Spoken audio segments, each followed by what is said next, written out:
365 রাতের মধ্যে শ্রেষ্ঠ রাত হচ্ছে লাইলাতুল কদর। আর দিনের মধ্যে শ্রেষ্ঠ কোনটি? দিনের মধ্যে শ্রেষ্ঠ হচ্ছে আরাফার দিন। এই আরাফার দিবস সম্পর্কে রাসূল করিম সাল্লাল্লাহু আলাইহি ওয়াসাল্লাম খুব গুরুত্ব আরোপ করেছেন। আল্লাহ রাব্বুল আলামিন এই দিনে প্রচুর মানুষদেরকে ক্ষমা করেন। সহিহ আল মুসলিমের 1162 নম্বর হাদিসে এসেছে, হযরত আবু কাতাদা রাদিয়াল্লাহু তাআলা আনহু থেকে বর্ণিত হাদিস। তিনি বলেন যে সিয়ামু ইয়াউমি আরাফা আহতাসিবু আলাল্লাহি আইয়ুকাফিরাস সানাতাল্লাতি ক্বাবলাহু ওয়াস সানাতাল্লাতি বা'দা। রাসূল করিম সাল্লাল্লাহু আলাইহি ওয়াসাল্লাম বলেন যে আরাফা দিবসের যে সিয়াম সাধনা, রোজা রাখা, এর ফজিলত কত বেশি। আহতাসিবু আলাল্লাহ, আমি ধারণা করি যে আল্লাহ রাব্বুল আলামিন গত এক বছর এবং আগামী এক বছরের সমস্ত গুনাহ আল্লাহ রাব্বুল আলামিন মাফ করে দেবেন। আর রাসূল করিম সাল্লাল্লাহু আলাইহি ওয়াসাল্লাম বলেছেন যে খায়রুদ দুআ দুআউ ইয়াউমি আরাফা, সর্বশ্রেষ্ঠ দোয়া হচ্ছে আরাফার দিবসের দোয়া। এই দিনে যারা হাজী সাহেব হয় তাদের অনেক ফজিলত। এই দিনে যারা হজ করতে যায় তারা আল্লাহ রাব্বুল আলামিনের প্রিয় বান্দা হয়ে যায়। এই জন্যই আল্লাহ রাব্বুল আলামিন তাদেরকে হজে ডেকে নিয়েছেন। রাসূল করিম সাল্লাল্লাহু আলাইহি ওয়াসাল্লাম বলেছেন যে খায়রুদ দুআউ ইয়াউমি আরাফা, সর্বশ্রেষ্ঠ দোয়া হচ্ছে আরাফার দিবসের দোয়া। এই দিনে যারা হাজী সাহেব হয় তাদের অনেক ফজিলত। এই দিনে যারা হজ করতে যায় তারা আল্লাহ রাব্বুল আলামিনের প্রিয় বান্দা হয়ে যায়। এই জন্যই আল্লাহ রাব্বুল আলামিন তাদেরকে হজে ডেকে নিয়েছেন। কিন্তু যারা হজে যেতে পারেননি তাদের জন্য কাজ হচ্ছে তারা এই দিনে বেশি বেশি দোয়া করবেন, ইস্তেগফার করবেন এবং আল্লাহ রাব্বুল আলামিনের কাছে সাহায্য চাইবেন যাতে করে পরের বছর হজে যাইতে পারে। পরের বছর যেন আল্লাহ রাব্বুল আলামিন তাদেরকে হজের জন্য ডাক দেন, এই জন্য আল্লাহ রাব্বুল আলামিনের কাছে দোয়া করতে হবে। সুনানে বাইহাকির 4068 নম্বর হাদিসে এসেছে যে আরাফার দিবসে কত বড় ফজিলত, যে ইযা কানা ইয়াউমু আরাফা ফা ইন্নাল্লাহা ইয়ানজিলু ইলা সামাঈদ দুনিয়া, যখন আরাফার দিবস হয় তখন আল্লাহ রাব্বুল আলামিন দুনিয়ার আকাশে নেমে আসেন এবং দুনিয়ার আকাশ অবতীর্ণ হয়ে হাজী সাহেবদেরকে নিয়ে আল্লাহ রাব্বুল আলামিন গর্ব করেন। ফেরেশতাদেরকে ডাকেন, উনজুরু ইলা ইবাদি, ও আমার ফেরেশতারা আমার বান্দাদের দিকে তাকাও। তারা এখানে এইভাবে জীর্ণশীর্ণ অবস্থায় দুই কাপড় নিয়ে এই ফকিরি হালতে, এই একদম নিঃস্ব অবস্থায় আমার কাছে এই যে আরাফার মাঠে কেন এসেছে, কি চায় তারা?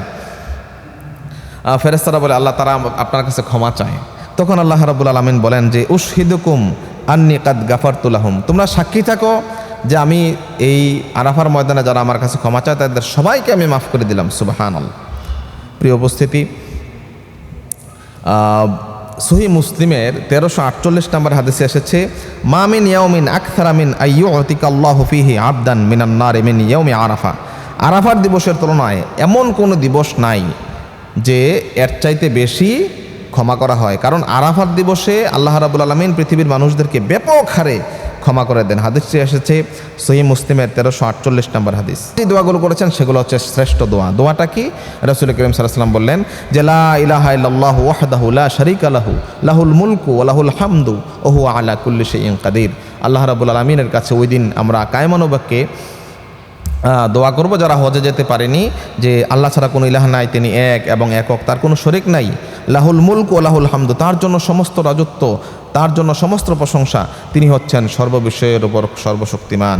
প্রিয় ভাইয়েরা, আমরা যারা হজে যেতে পারিনি, আরাফাতের ময়দানে যারা উপস্থিত হতে পারেনি, তা আমরা বেশি বেশি জিকির আজকার করব, তেলাওয়াতে কোরআন করব, তাওবা ইস্তেগফার করব এবং আমরা এই আরাফাতের দিবসে রোজা রাখবো। এখন একটি প্রশ্ন আসে যে আরাফাতের দিবসে যে রোজা, আমাদের দেশে যে চাঁদের তারিখ আর সৌদি আরবের যে চাঁদের তারিখ, এই তারিখ কিন্তু ভিন্নতা রয়েছে। কারণ একদিন পরে আমাদের দেশের সমস্ত আনুষ্ঠানিকতাগুলো একদিন পরে অনুষ্ঠিত হয়। প্রিয় উপস্থিতি, এখন এখানে প্রশ্ন হলো, সমস্ত ওলামায়ে কেরাম এ ব্যাপারে মতবিরোধ করেছেন। এখানে তিনটি মত পাওয়া যায়। এক নম্বর মত হচ্ছে রাসূল করিম সাল্লাল্লাহু আলাইহি ওয়াসাল্লাম বলেছেন সিয়ামু ইয়াউমি আরাফা, আরাফার দিবসের রোজা। সারা পৃথিবীতে আরাফা একটাই, এজন্য হাজিরা যেই দিন আরাফাতে থাকেন ওই দিন সারা বাংলাদেশ নয়, শুধু সারা পৃথিবীতে হাজী সাহেবরা যেই দিন আরাফাতের ময়দানে অবস্থান করেন ওই দিন সবাই রোজা রাখতে হবে। এটা হচ্ছে এক পক্ষের কথা। দুই নাম্বার মতামত হচ্ছে যে আরাফাতের দিবসটা হচ্ছে মূলত 9 জিলহজ।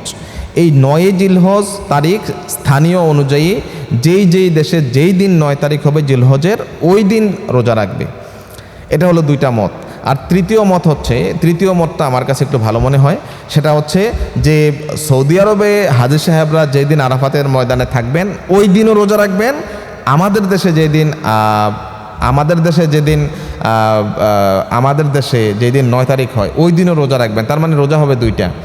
বাংলাদেশের প্রেক্ষাপটে আমাদের রোজা রাখতে হবে দুইটা, যে 8ই জিলহজ এবং 9ই জিলহজ, এই দুইটা রোজা আমরা রাখবো। তাইলে আমাদের কোনো সন্দেহ থাকে না, তারিখ অনুযায়ী যে রোজা এটাও হয়ে যায়, হাজী সাহেবরা যখন আরাফাতের ময়দানে থাকেন ওই রোজাটাও হয়ে যায়। তাহলে আমাদের দুটো রোজাই হয়ে গেল।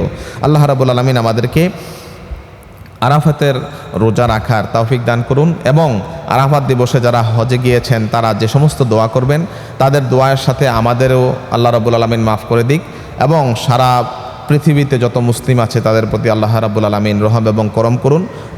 আল্লাহ রাব্বুল আলামিনের কাছে এই সাহায্য চাই। আসসালামু আলাইকুম ওয়া রাহমাতুল্লাহি ওয়া বারাকাতুহু।